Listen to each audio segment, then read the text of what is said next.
All right, hello, good people. The Church of God, Mr. Educator, Mr. Communicator, Mr. Free Thinker, coming back at you live once again from the Lone Star State with another edition of New Justice Media, sponsored by the Media Mike Speaks. All right, good people.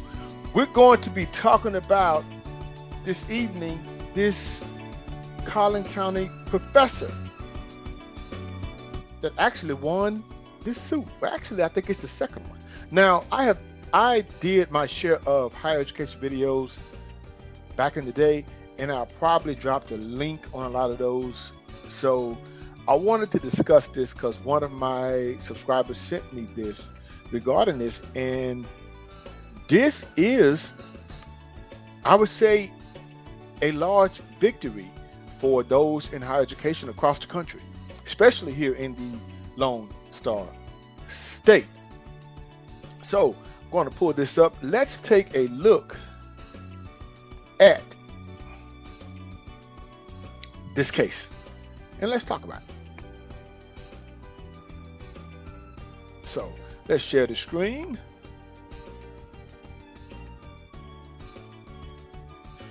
So let's take a look here. And as you see here, federal court, fire can hold Collin College administrators personally and financially responsible for violating fire professors' First Amendment rights. Here's where we are.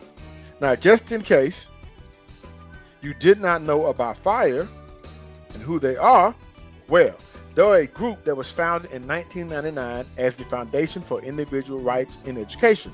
For over 20 years, FIRE has worked to advance the cause of free speech and the values of the First Amendment on our nation's college and university campuses. They have done so through commitment to sincere, courageous advocacy and an enduring belief in free speech as a force for good.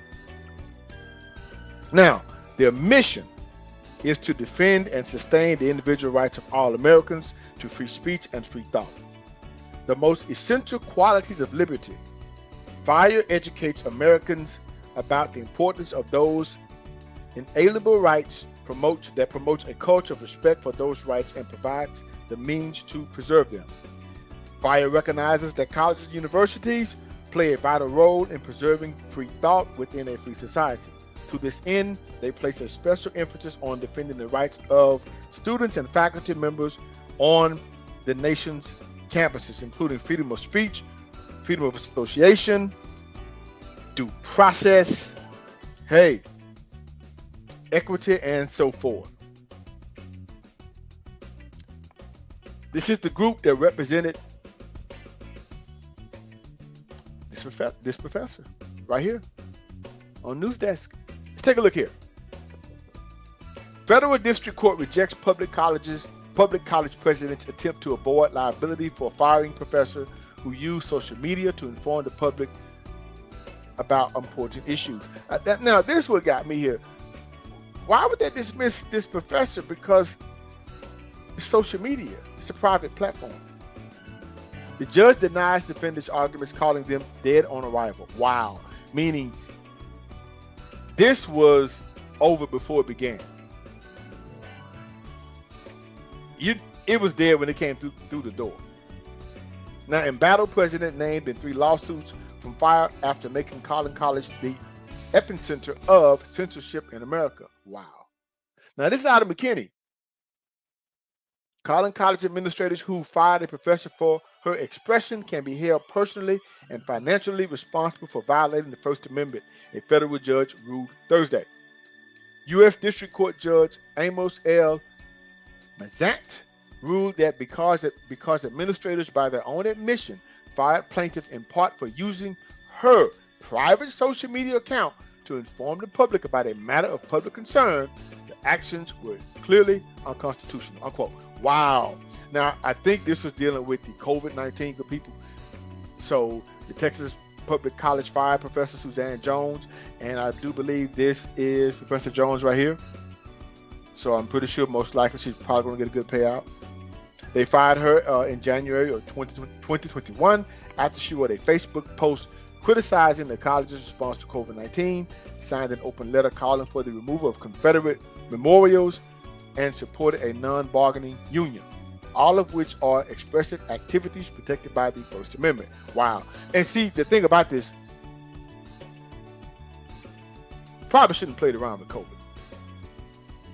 No matter what people's opinion of it was, there's something you shouldn't play with. If the school didn't handle things properly, you're saying that no one had a right to speak out about it. We're talking public health, public safety here. That's all I'm saying. Collin College really dropped the ball on that one. Professor Jones is represented by the Foundation for Individual Rights and Expression. FIRE, F-I-R-E, good people. She says, I'm happy but not surprised that the court sees the right to free expression and association as essential for all workers, including public employees in higher education, said Jones, who seeks a statement to Collin College. And she's going to get it, most likely. This is a step in the right direction for my case. But Collin has also been attacking other faculty, staff, and union members. I stand together with the other employees actively suing Collin College for ignoring established rights for public faculty, unquote. She really went out on a limb, and she should be given the key to the city, in my professional opinion. Jones filed a federal lawsuit in September, which alleged a substantial amount of administrative misconduct. Defendants Neil Macton and Tony Jenkins, Collin College's president and senior vice president of campus operations, respectively, moved for dismissal, requesting that their actions be shielded by qualified immunity. Wow. Now, qualified immunity, as you read here, protects government officials from lawsuits unless they violate clearly established constitutional rights, which they did. Qualified immunity protects all but the plainly incompetent or those who knowingly violate the law. A judge ruled Thursday that it doesn't protect Mackin and Jenkins. Wow.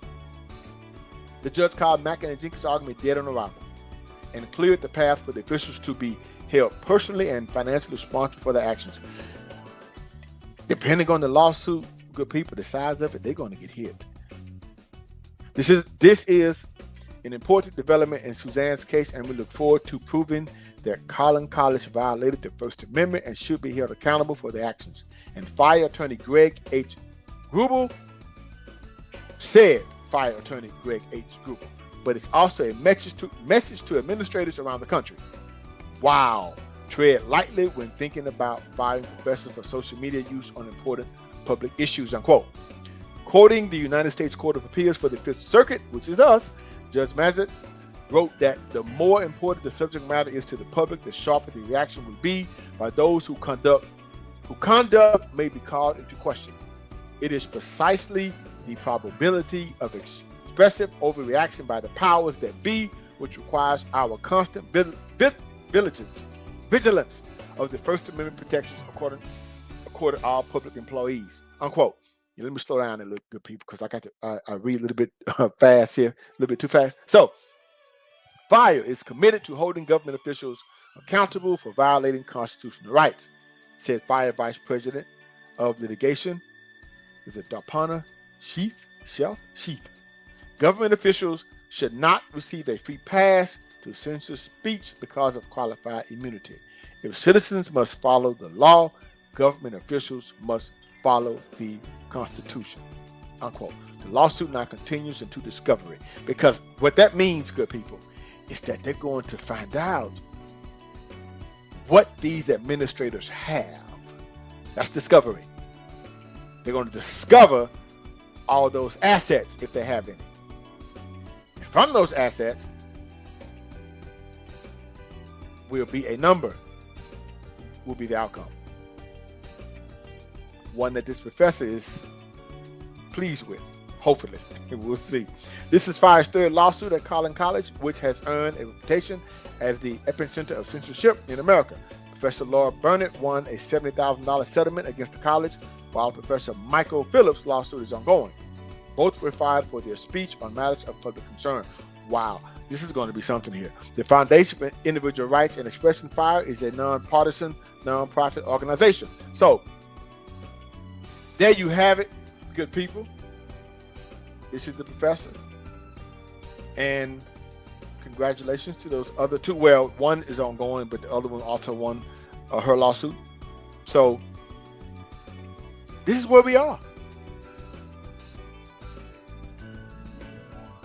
I mean, hey, a new day for colleges, universities, students, faculty, and staff, I would say. Yes, I would. I mean, just when you thought things were going dark, here comes the light. So there you have it. Faculty have struck back a serious blow here in our Lone Star State because there was an attack on freedom of speech and expression. It is said that at this point, a lot of these colleges and universities are being ran like a corporation, like a business. Like CEOs, corporate CEOs are being hired to come in and run these institutions like these billion-dollar corporations. That's not what higher education was meant for, in my professional opinion. So where are the students left in this? If you're attacking free speech, freedom of expression, you're dismissing faculty, First Amendment, the cornerstone of America, and you're attacking it, you're dismissing people over it. Wow. Well, I can say this. There is some justice, or there is justice in our justice system. So anyway, till next time, this is your guy, Mr. Educator, Mr. Communicator, Mr. Free Thinker. Subscribe, share, and like to keep me rocking on the mic. Have a good night.